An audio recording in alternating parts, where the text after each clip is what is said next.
I'm Joe Catalano with an AM Quincy news update for Wednesday, February 28th. Quincy police are asking for the public's help in identifying the driver of a dark-colored SUV who allegedly fled the scene after striking a pedestrian. Happened about 6 p.m. yesterday. Police got several 911 calls reporting a pedestrian was hit by a vehicle near 1020 Southern Artery in Quincy Point. Police said in a press release an initial investigation showed that a mid-sized, dark-colored SUV struck a pedestrian in a crosswalk before fleeing the scene. The SUV fled northbound on Southern Artery towards South Street. The vehicle that fled is believed to have damage to the passenger side bumper, hood, and windshield. The pedestrian was taken to the hospital. No further information is available on that person's condition. Anybody with information is asked to contact Quincy Police. Quincy police seized marijuana and a gun after witnessing what they say was a drug deal in West Quincy yesterday. Police say the Drug Control Unit stopped a vehicle in the Center Street area at around 5 p.m. after believing they had just witnessed a drug deal. During a search of the vehicle, police seized a firearm and marijuana. The occupants of the vehicle were arrested on drug and firearms charges. 2 men from Needham and Athol and a Weymouth woman are all accused of trafficking drugs in Boston's downtown crossing. 44-year-old Michael Groden of Needham, 38-year-old Keith Curtis of Athol, and 33-year-old Catherine Isaacs of Weymouth were apprehended about 1 o'clock Monday afternoon, charged in connection with a drug investigation in the downtown area. Police say that the officers from the Downtown Drug Control Unit witnessed a drug exchange involving the trio.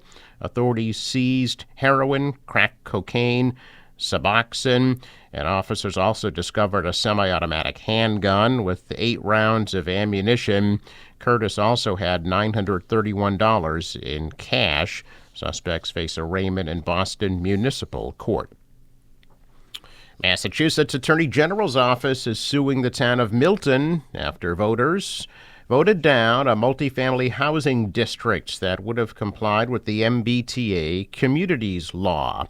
Milton is one of about 177 communities subject to the new law, and one of 12 that had a deadline of December 31st, 2023 to enact a compliant zoning district.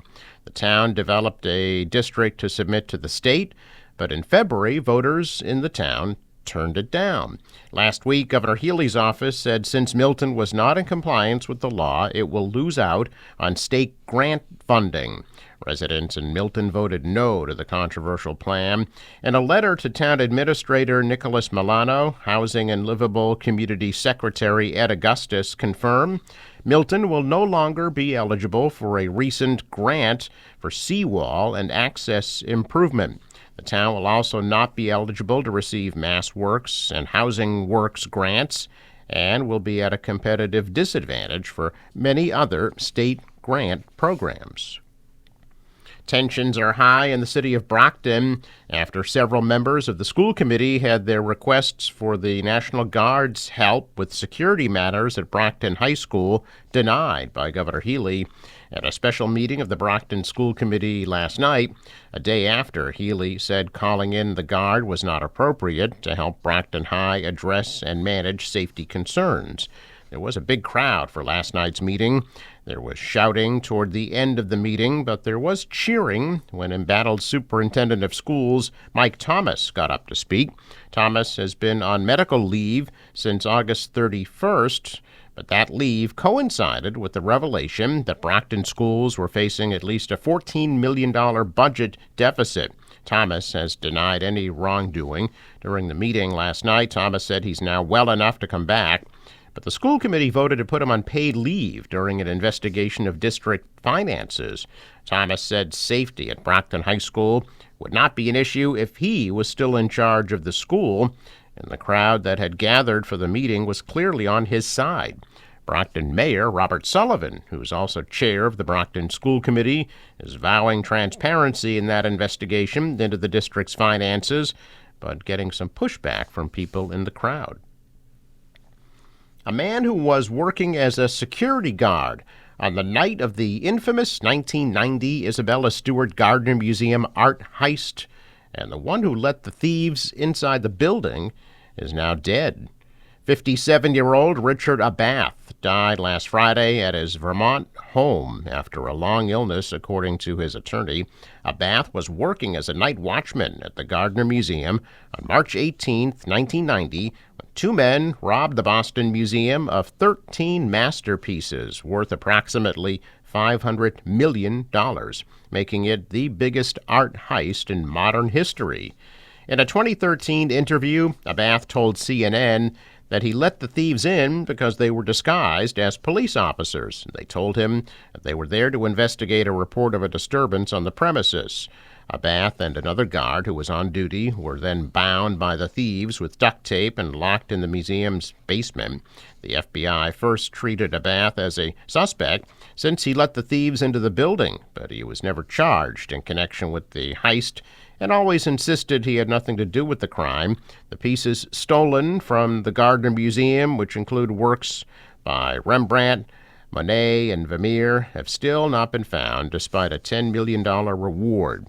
The FBI said in 2015 that the men investigators believe committed the robbery, George Reisfelder and Leonardo DiMuzio, died within a year of the heist.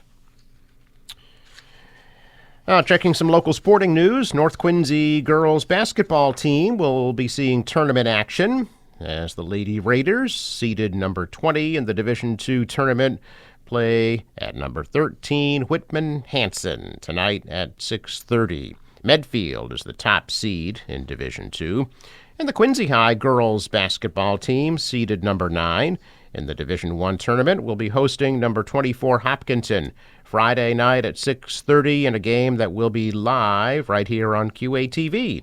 Presidents clinched the Patriot League Fisher Division Championship for the second consecutive season and are the highest locally seeded team in the playoffs. Quincy would play the winner of the Lexington-Acton-Boxborough game if the Presidents advance on Friday night.